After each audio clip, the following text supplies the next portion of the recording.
wanirisa nate mu ddoboozi essendeekerevu ng'ogasseko n'okulamusa emirimu gy'ogenda maaso n'okubanga okwasaganya wabula bw'oba tonna subscribinga ngina kusabanyiga akapeesa ako oleme kubanga osubwa kyonna kye naabanga ndeese.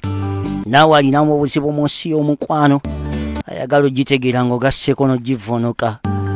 Ina challenge kyonna ekyakusukako kyewandiyagadde abalala bageseko kubanga bamanya. Ngina kusaba ekyokola kyangu nnyo tewessa ku stress. Manyi bagamba nti bw'obaako gw'okigambyeko otuuka ekiseera n'okkakkana kwega oba weetikkudde omugugu bw'oba toyagala mannya go ng'ogerera siri googera. Waawe era ky'obumanya siri kwasanguza ne bwe kiriba kika kibe ki. Bingi ebitutusseeko mu nsi y'omukwano naye nga tusobodde okuba nga tubivuunuka era nkakasa naawe ekyoyitamu ojja kutuuka ekiseera nate okivuunuke. Keekano mpawo kaaga maze okuba nga njeebagajja. Manyi bagamba bukyambirya omunya gufiira ku nju, nange mu nsi y'omukwano mwe muli ntwalira. Nate nzigusse sanvigeravu empula nga bulijjo. Nagamba mba na mazima era mba ne puloofu, sireeta bijweteke nedda. Keekati ke neebagaze agambye nti nali nzisse muto wange olw'omusajja.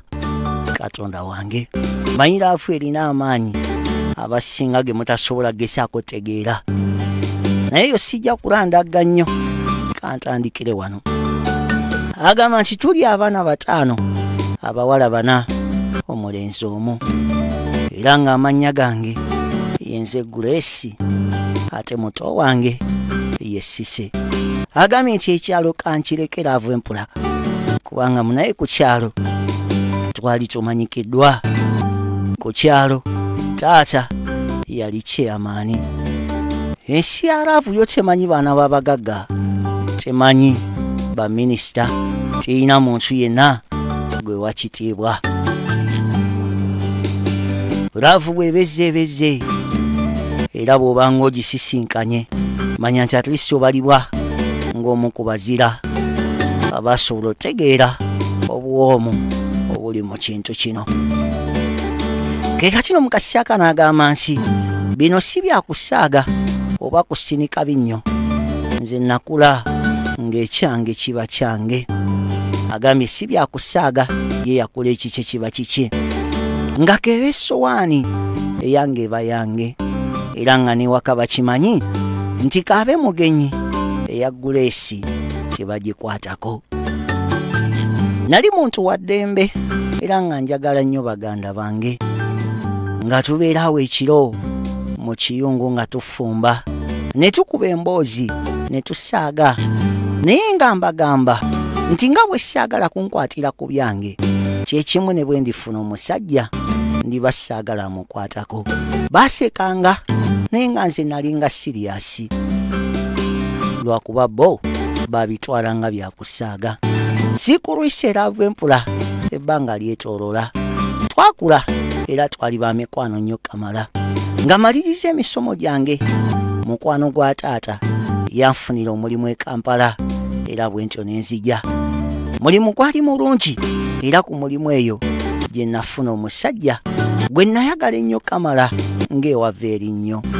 Katonda wange mukazi watu ku mulimu yafunayo omusajja gwe yayagala ennyo kamala ng'ewava erinnyo. Tukyagera maaso na kano gambye bankaluwa bw'oba olina ekintu kyonna ekyali kikutuuseko mu nsi y'omukwano. Essimu yange lize 700 753 53 09 kireete oba nkubirako bajja nku WhatsApp tukyogereko ensi esobola otutegeera bakwe ku magezi ng'ogasseko n'ebirala. Agambye nti yafuna omusajja gwe yayagala ennyo ng'awava erinnyo.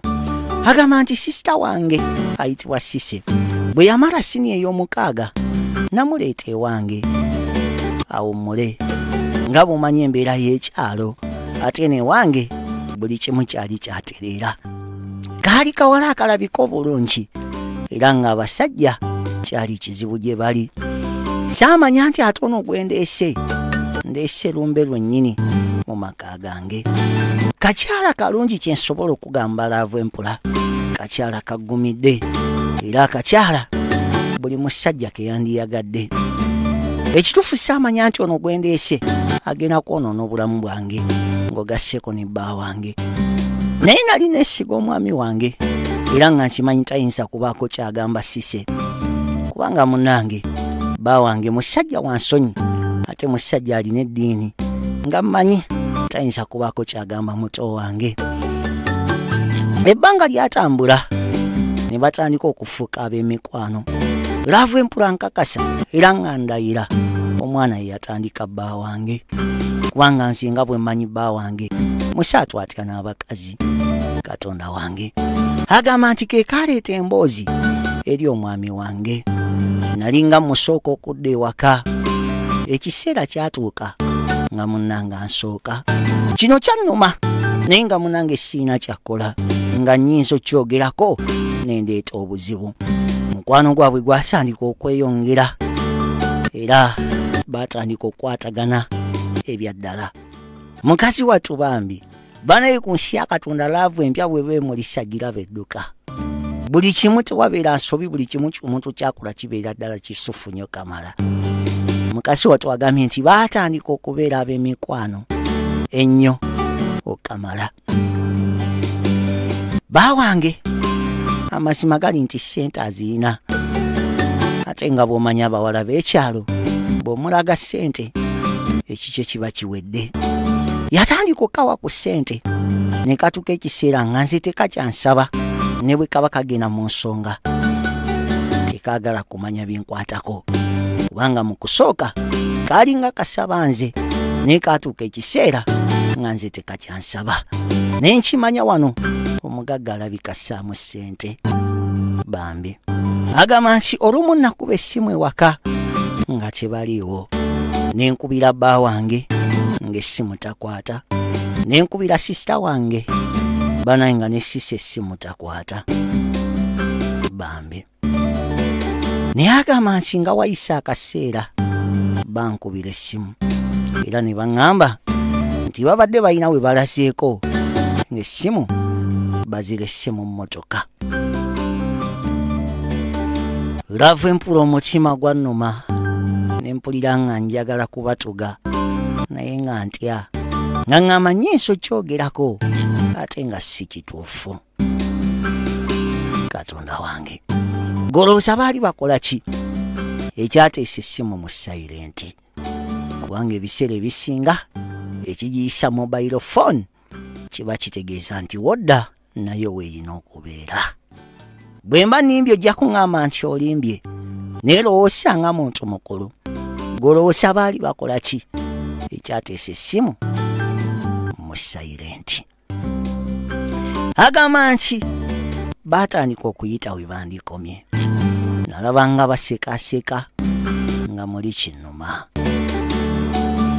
Omanyi abaagalana balina engeri gye baseka ey'enjawulo, ng'omuntu amanyi munne wabweru ne munda.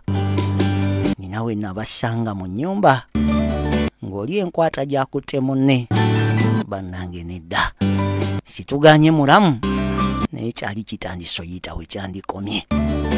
Mukazi wattu bambi agamba nti nayiiya ng'omuntu omukulu, natuula wansi ne ndowooza ne mbaako kye njiya munnange.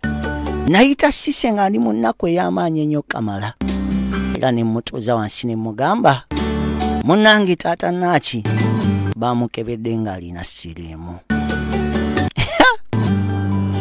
Yakayita n'akatuuza wansi n'akagamba nti munnange taata Naaki baamukebedde ng'alina siriimu.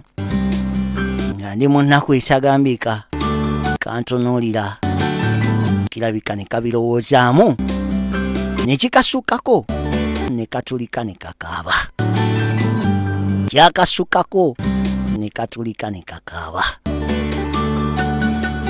Agamba nti nakambalira bannange nenkakuba, kuba wano nali maze okakasa nti kituufu kebaka ne bba wange. Bannange nakakuba era abantu bagenda okujja omuntu asaako ng'ekituufu nkatta nakakuba nenkakuba nempulira ddala nga nkakubye era bwe bakantasaako nakakikirawo nenkagamba genda ebyange naawe biwedde.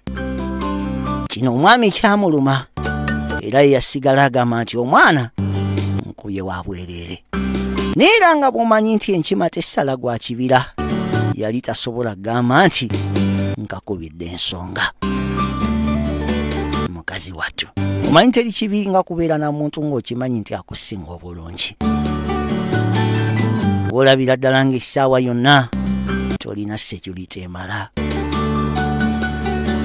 Katonda wange agamba nti bwe katuuka mu kyalo kandoopa era maama ng'ogasseko ne taata bampita wabula bwe nagenda mu kyalo olwatuuka bwe nti olwakalaba nakagoba ng'akalina kye kanzibye bwensyo n'ensiramu n'enkatempula nga mpulira obusungu kubanga ekituufu kiri nti ye omusajja omutima kaali kagututte.